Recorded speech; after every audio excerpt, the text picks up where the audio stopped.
My name is Conrad Steiner. I'm a doctor of medicine. Tonight's story has the title, Laughter is a Boy.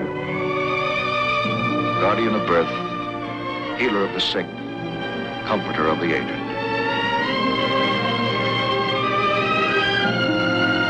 And the qualities of the worthy physician are three: the eye of an eagle, the heart of a lion, the hand of a woman.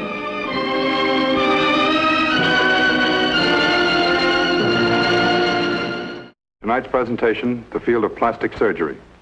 The object in point, a black card, a white feather.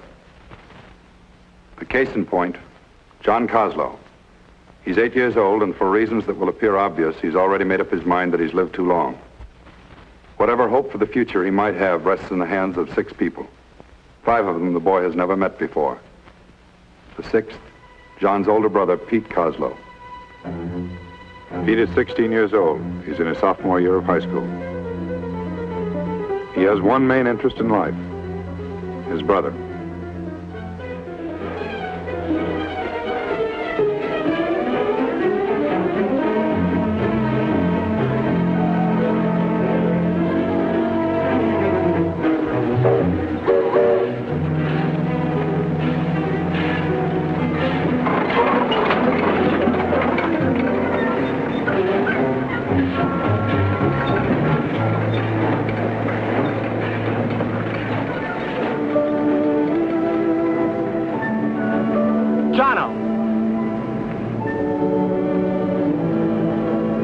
Jono, you heard me. Come on out.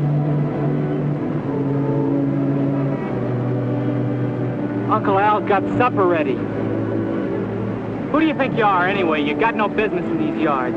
You're liable to get killed. Come on.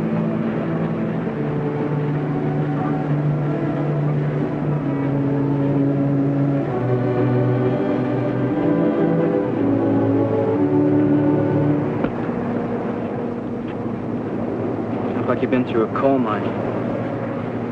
Come on, give. Just listen to me for a change. Keep telling you. What do you care what those other kids call you? Other side. More. Sticks and stones, that's all. Don't pay any attention to them. Forget it, will ya? Uncle Al's got supper already. Bought you something anyway. New trick. But you can't even work it. Well, don't just stand there. Come on.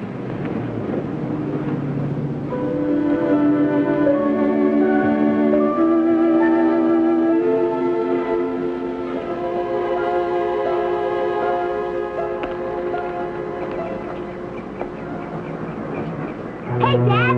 There's a kid. It's him, all right. Hiya, Doc. Quack for us, will ya? No kidding, Dad. He's funny. Just like the guy on television. Go ahead, Duck. Quack for us, will ya? Quack, quack, quack. Quack, quack, quack. Never mind, Jono. Go on in the house. Quack. Will ya? Quack, quack, quack. Make him shut up, will you, mister?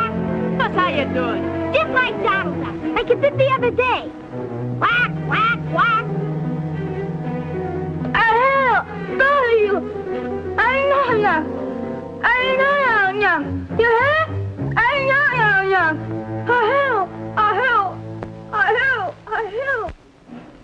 Jono? Breakfast is almost ready, you hear? Yeah, okay.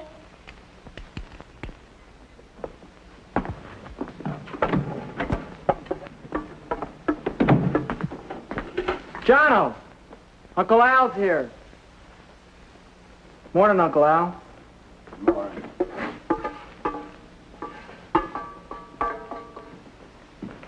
Saturday morning. Got scrambled eggs for you. Yeah, good. How'd it go at work today? Okay? Same. Punch the clocks, make the rounds. What's different for night watchmen? Same thing all the time. Did you find out about it for me? Find out about what? The nurse at the school. Did you talk to her? Oh, yeah, she called me on telephone. What'd she say? She told me name a place to go. She say, maybe they do something for Jono. Maybe not. She don't know. Where's the place? In my jacket.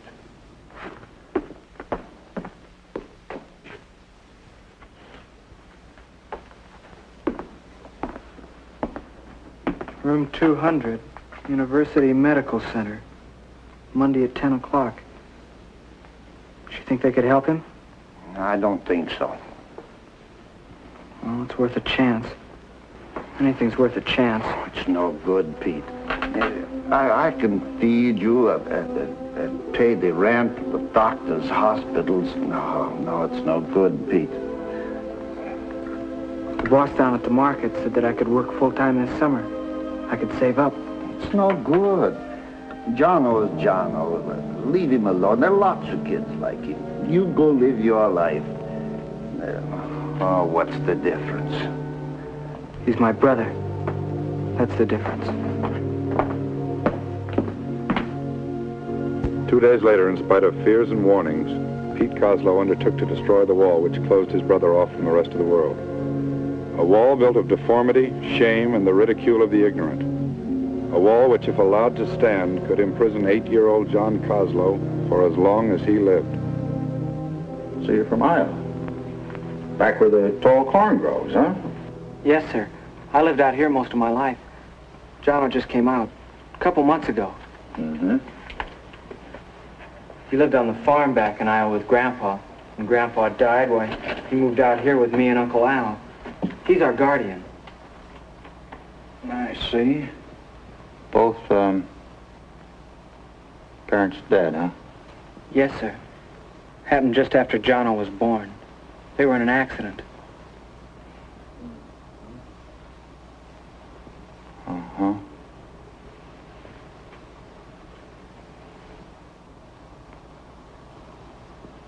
Tell me, John, do you catch a lot of colds?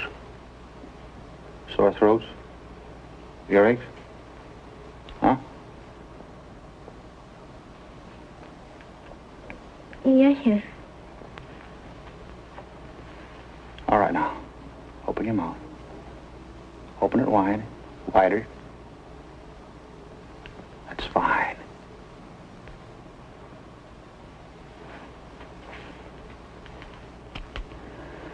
Pete, did anyone ever mention to you that your brother has a cleft palate? Yes, sir. After Mom and Dad died, the relatives talked about sending him to a doctor, but I guess they thought it'd be too expensive. Just let it go, I guess. One more thing, John. Now listen carefully. Repeat after me this sentence. Crazy old Kenneth kicked the colored kitchen kettle. Okay?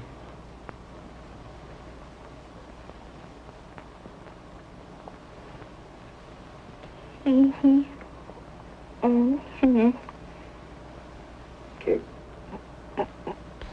kicked the colored kitchen kettle. That's fine. Well, that's all there is to it, fellas. No strain, no pain. Do you think there's anything you can do for him? I think so. John, would you like to have me operate on you if it'd help you to speak better? Yes, sir. Do you think that'd do it? I mean, do you think that'd fix him up? Well, not completely. An operation would give John new machinery to speak with. It doesn't end there. It'd be up to you, John, to learn how to use this new machinery. Be kind of like getting a bike for Christmas. Now, that bike wouldn't do you much good unless you learned how to ride it, would it?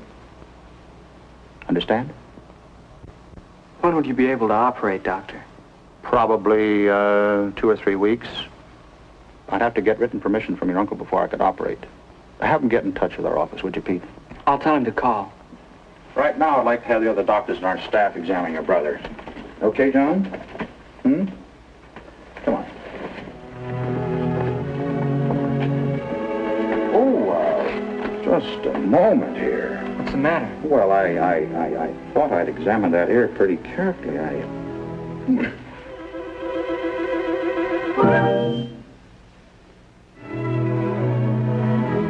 The second member of the cleft palate team, the speech therapist. The pre-surgery interview includes a test for oral pressure, a detailed sampling of Jono's speech patterns. After the dentist, the pediatric section, where the patient's general health is the main concern. Pete? Yeah? That first doctor we saw. Pretty nice, huh? Yeah, nice fellow. Go to sleep now.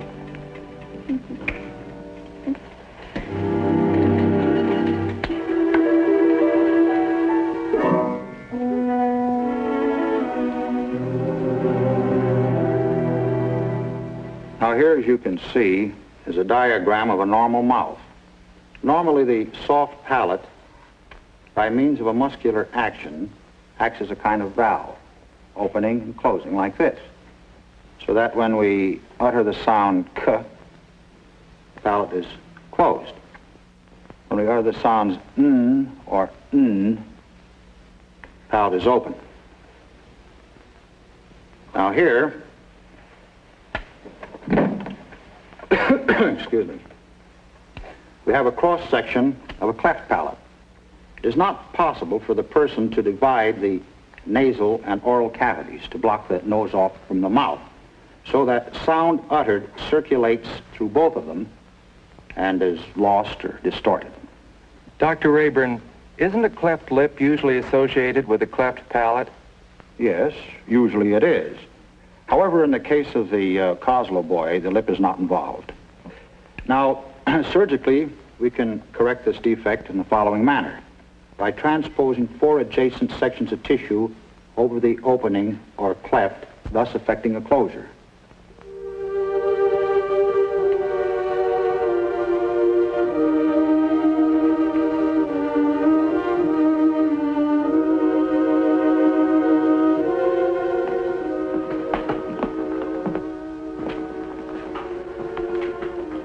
He's all right. Nothing to worry about. Took the anesthesia very well. It turned out all right, Doctor? Well, as far as I'm concerned, it did, Mr. Coslow. He did just fine. I don't know what to say. I mean, you take care of Jono. You give your time. You don't even know us. I mean, well, how can I thank you? Well, he's a fine lad, Mr. Coslow. I'm only glad we're in a position to help. There's still work to do, though. Or for Jono, I mean. Oh. See, we've taken the lad part way. Now he's got to go ahead on his own. Work, study. He's got his new bike for Christmas. Now he's got to learn how to ride it. You think he'll be okay, though? I mean, he won't have people laughing and staring at him all the time. Pete, we've had ignorant people around with us for a long time. There's nothing you can do but ignore them. The patient is ready for discharge. The doctor is satisfied that the closure of the cleft in the palate is permanent.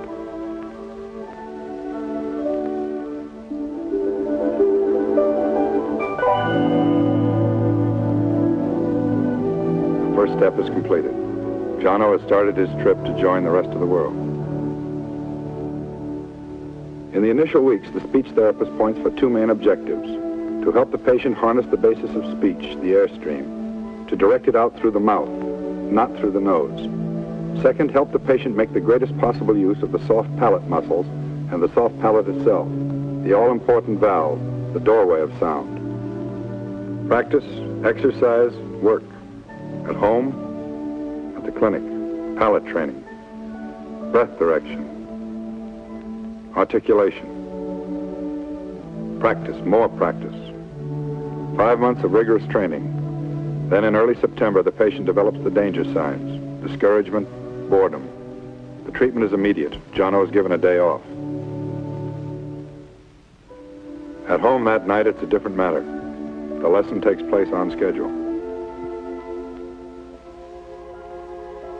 The next morning, the same, no let-up. Hey. Hey. Hey. The sound's still coming through your nose. What's the matter with you? You're not even trying. I had enough practice. You haven't had enough practice. It's for your own good, can't you see that? Can't you get it through your thick head? It's 10 after 8. Come on, you can't be late for school. Not the first day, anyway.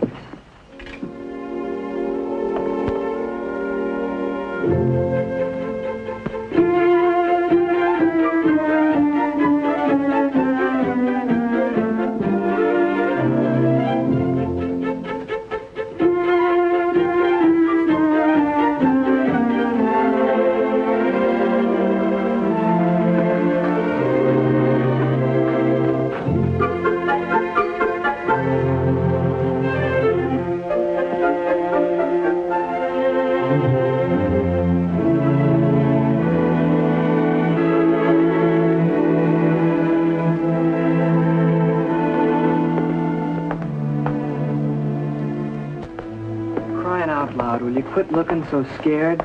You've been here enough. First day of school, nothing to be scared about. You have new teacher. Don't like it. Get worried. Listen, just forget about it, will you? Remember what the doctor said. When you talk, you gotta take it easy. You get nervous, you get upset, you get tied up in a knot. Okay?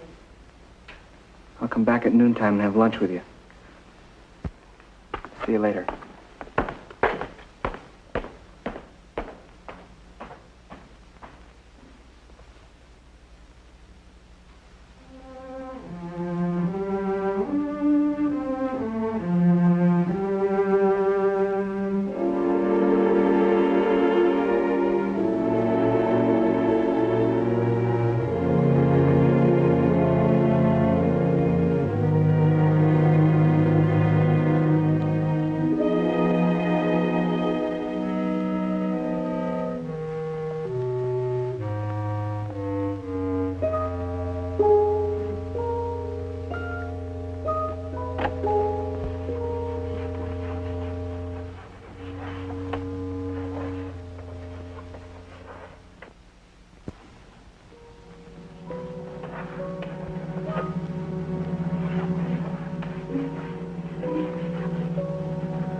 Now, here are the names of the 3 class monitors I happen to choose from my list of students. Now, when your name is called, will you please stand up so the rest of the class can become acquainted with you? First, Fred Tyler. All right, Fred, thank you. The next is John Coslow. John Coslow? Is there a John Coslow in this class, please?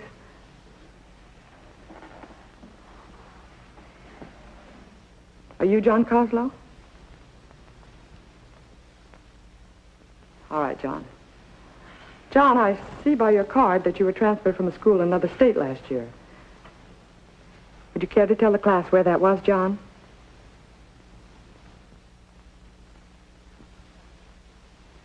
Would you care to tell us, John? All right, John. You may sit down.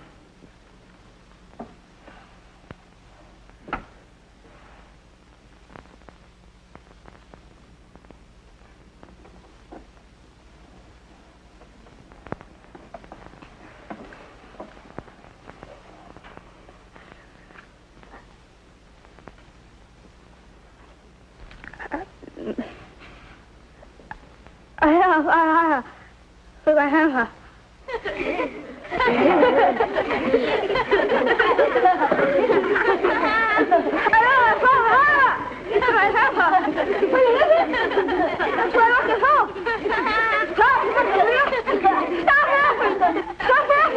That's enough. I'm sorry, John. I must apologize for my class. They have shown the worst manners possible. I hope it will never happen again.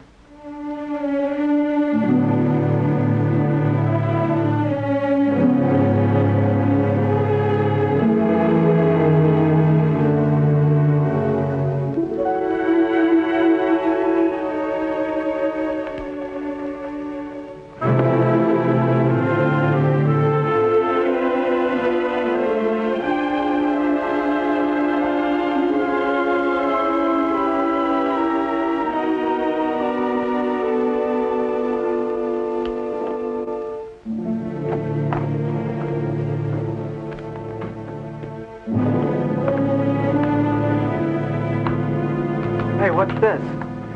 I thought I told you to start practicing the lesson. It's nothing. What do you mean it's nothing? I'm getting sick and tired of the way you've been acting the past few days. Well, I'm tired, too. Oh, you've been yelling at me. Look, you think I like it? You think I like staying here practicing with you? You think it's fun? You think I like it? No, Patsy. What do you mean you're not going to practice? I say you are going to practice. Now give me that junk and get over there and start reading. I will not.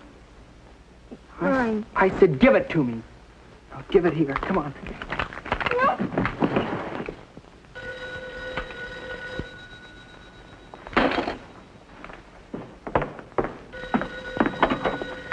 Hello? Oh, hi, Red. Yeah, same deal, my brother. Yeah, it's a rough deal. Uh-huh. Well, maybe I'll see you tomorrow. Bye.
Where you been?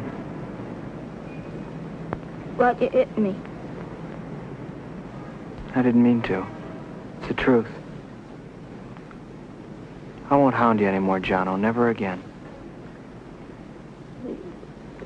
We better go home, huh? Let's ride the bus. I'll pay.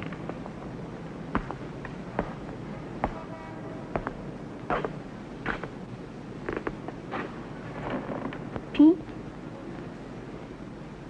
While we're eating, might as well do some practicing. Huh? It's up to you. You're the boss.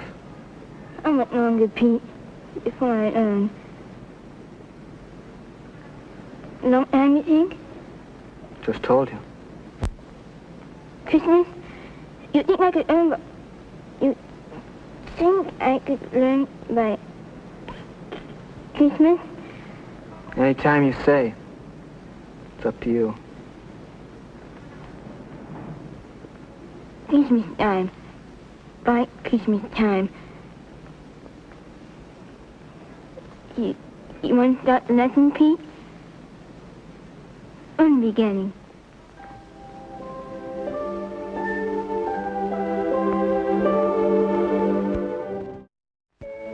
To Jono, you learned how to write it. It's yours, Dr. Rayburn.